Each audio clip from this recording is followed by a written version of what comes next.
छोड्देऊ हो, गाली गर्न देऊ, सहन पर्छ, आफ्नो गरी खाने हो, जसले गाली गरे पनि कसैले दिएर पुग्दैन, मरिजाने जिन्दगी हो, सबैसँग राम्रैसँग बोलिदेऊ, बहिनी दुनियाँले जे सुकै भनोस् भनेर कमेन्ट गर्नुभएको छ। थ्याङ्क यू सो मच कमेन्टको लागि। मलाई चाहिँ धेरैजनाले सिस्टर तपाईँ पनि एउटा तनावबाट गुज्रेको मान्छे हो, हामीलाई पनि त्यस्तै त्यस्तै छ, एउटा मुड फ्रेस गर्ने भने एउटा टिकटक थियो, अहिले जताको थियो रमिता देख्दा हामीलाई साह्रै गाह्रो भएको छ सिस्टर, यो छोडिदिनु, तपाईँ चुप्प लाग्नु, यस्तासँग लडेर पनि जित्न सकिँदैन, बोलेर पनि जित्न सकिँदैन, तपाईँ चुप्प लागेपछि 2-4 दिन उनीहरू बोल्छन् त्यसपछि चुप्प लाग्छन् भनेर मेसेज कलहरू गरिराख्नु भएको छ होइन। सो यो भिडियो चाहिँ उहाँहरूका लागि है त। यो जबसम्म मैले चाहिँ हजुरहरूलाई आज सबै कुराहरू सत्य बोल्छु है। पहिला चाहिँ जब म यो जेन्जेको आन्दोलन हुनुभन्दा अगाडि जब म यहाँ कपिलवस्तु थिएँ तबसम्म चाहिँ हाम्रो सबैसँग राम्रो थियो, यो ग्रुपसँग पनि राम्रो थियो होइन। म फेसबुकमा पनि एड थिएँ, टिकटकमा पनि एड थिएँ, हाम्रो 1-2 दिन बिराउँदै कुराकानी नि हुन्थ्यो होइन। अनि उनीहरूले नि बहिनी भन्ने फोन गर्ने, मैले पनि दिदी भन्ने फोन गर्ने, भाउजू भन्ने फोन गर्ने, हाम्रो सबै कुराहरू राम्रै थियो कि। यिनीहरूको विगतमा जे जस्तो भए पनि हामीले चाहिँ अब सपोर्ट गर्ने नपर्ने ठाउँमा सपोर्ट गरे हो होइन। यसको बारेमा हामीले केही पनि बोले होइन, सबै कुराहरू थाहा पाएर पनि हामी चुप्प लागेर बस्या हो है।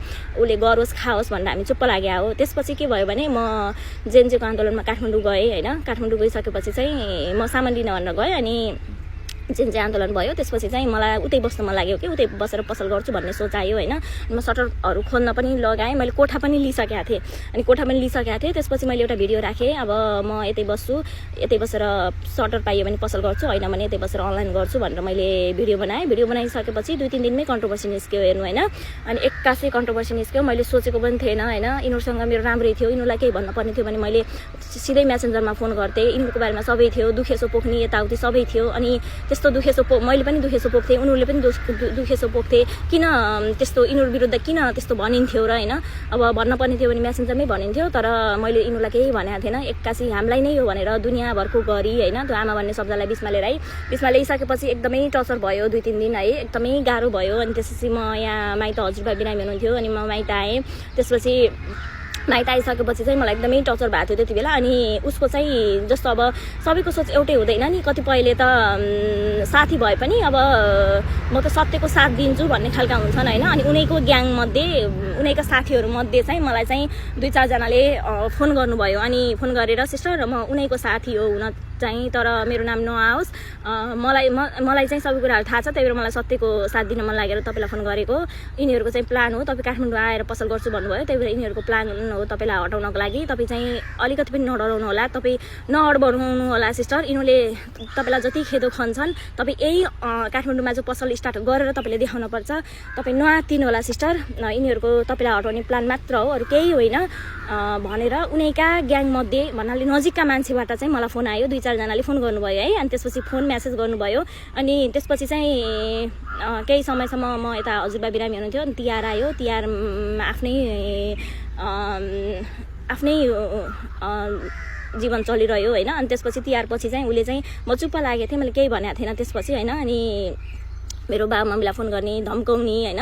अनि त्यसपछि के भन्ने भयो, अनि मेरो मम्मी एकदमै रुनु भयो त्यति बेला होइन। अनि दिनभरि मेरो मम्मी रुनु भयो, घरमा हजुरबा सिकिस्तो बिरामी भएर पर पाहुनाहरू आएको थिए होइन। कस्तो थियो घरमा चाहिँ आज अति भएको छ, पसल बन्द गरेर सबैजना घरमा बस्ने भनेर पर पाहुनाहरू जस्तो अब हुन्छ नि फुपू दिदीहरू सबै आउने भनेर हामी पसल बन्द गरेर बस्ने भन्ने प्लान थियो त्यो दिन। अति भएर बुवाको होइन, कति बेला के हुन्छ भन्ने भएको थियो। अनि बुवाले पनि एकैछिन छोड्न मान्न थिएन, मेरो अगाडि बस भन्नुभएको थियो। अनि म चाहिँ त्यति बेला पसलमा मान्छे आएर फोन गर्नुभयो, अनि लमैबाट आउनुभएको थियो त्यति बेला। अनि त्यसपछि उतनाबाट आएकालाई फर्काउन भएन, म सामान दिएर आइहाल्छु भनेर म चनौटा पसलमा गएको थिएँ होइन। अनि त्यति बेला चाहिँ फोन गरिन्छ मेरो मम्मीलाई फोन गरेर धम्काइछ। अनि मेरो मम्मी पनि कस्तो रुनुभयो, अनि मलाई एकदमै तनाव भयो कि अहिलेसम्म हामीलाई त्यस्तो केही नबेहोऱ्यो क्या होइन। अनि मम्मीले पनि मलाई आजसम्म वचन लाग्ने कोही थिएन, पहिलोचोटि कसले वचन लगायो यस्तरी भनेर मम्मी पनि रुनुभयो होइन। अनि हामीलाई चाहिँ एकदमै गाह्रो भयो कि त्यति बेला हजुरबा पनि त्यस्तो बिरामी हुनुभएको, एकदमै तनावमाथि तनाव थप्यो है। त्यसपछि म चाहिँ पुलिस लिएर आउँछु, म भर्खरै लिएर आउँछु, यान तान यस्तो उस्तो भनी होइन। अनि भनिसकेपछि ठिक छ त पुलिस लिएर आउँछस्, कुराकानी गर्ने भने आइज बुटोल आइज, म पनि बुटोल आउँछु।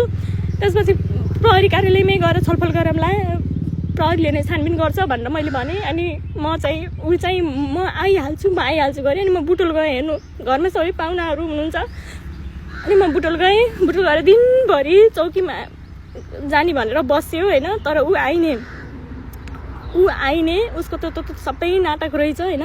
त्यसपछि त्यसले मेरो मम्मीलाई फोन गरेर झपारी अनि मलाई कस्तो लाग्यो भने त्यति बेला अनि म काठमाडौँ नगएर उनीहरूलाई राम्रो हुन्छ उनीहरूले गरी खान्छन् म काठमाडौँ गएकै कारणले गर्दा तिनीहरूले त्यस्तो गरेका हुन् भने ठिक छ म काठमाडौँ जान्न म चाहिँ यहीँ गर्छु मैले आफ्नो कर्म खानी हो जति हुन्छ जे छ म त्यसैमा सन्तुष्ट हुन्छु भनेर चाहिँ म पछि काठमाडौँ फर्किनँ होइन मैले 3 महिनाको भाडा यत्तिकै तिरेको त्यो कोठाको है अनि त्यसपछि मै नबोलेर सबै कुराहरू सकिन्छ भने ठिक छ म बोल्दिनँ भनेर तिनीहरूले कति कन्ट्रोभर्सी निकाले कति भिडियोहरू बनाए मलाई तथा नाम बोलेर होइन मेरो आमालाई पनि क्यान्सर होस् भनेर सरापेर कति भिडियो बनाए तिनीहरूले तर म चुप्प लाग्यो सबै सहन गाह्रो भएर पनि बरु एक्लै रोएँ तर मैले कहिले पनि तिनीहरूको विषयमा केही बोलिनँ पछि होइन अनि त्यसपछि त्यो कुरा 2-4 दिन बोलेर सक्यो अनि फेरि मैले यता 4 नम्बर पसल स्टार्ट गरेँ 4 नम्बर पसल स्टार्ट गर्दा पनि कन्ट्रोभर्सी निस्कियो कमल दाईको पोडकास्ट आयो कमल दाईको पोडकास्ट आउँदाखेरि पनि कन्ट्रोभर्सी निस्कियो होइन अनि त्यसपछि धेरैजनाले बुझ्नु भएको छ त्यति बेला पनि म नबोलेरै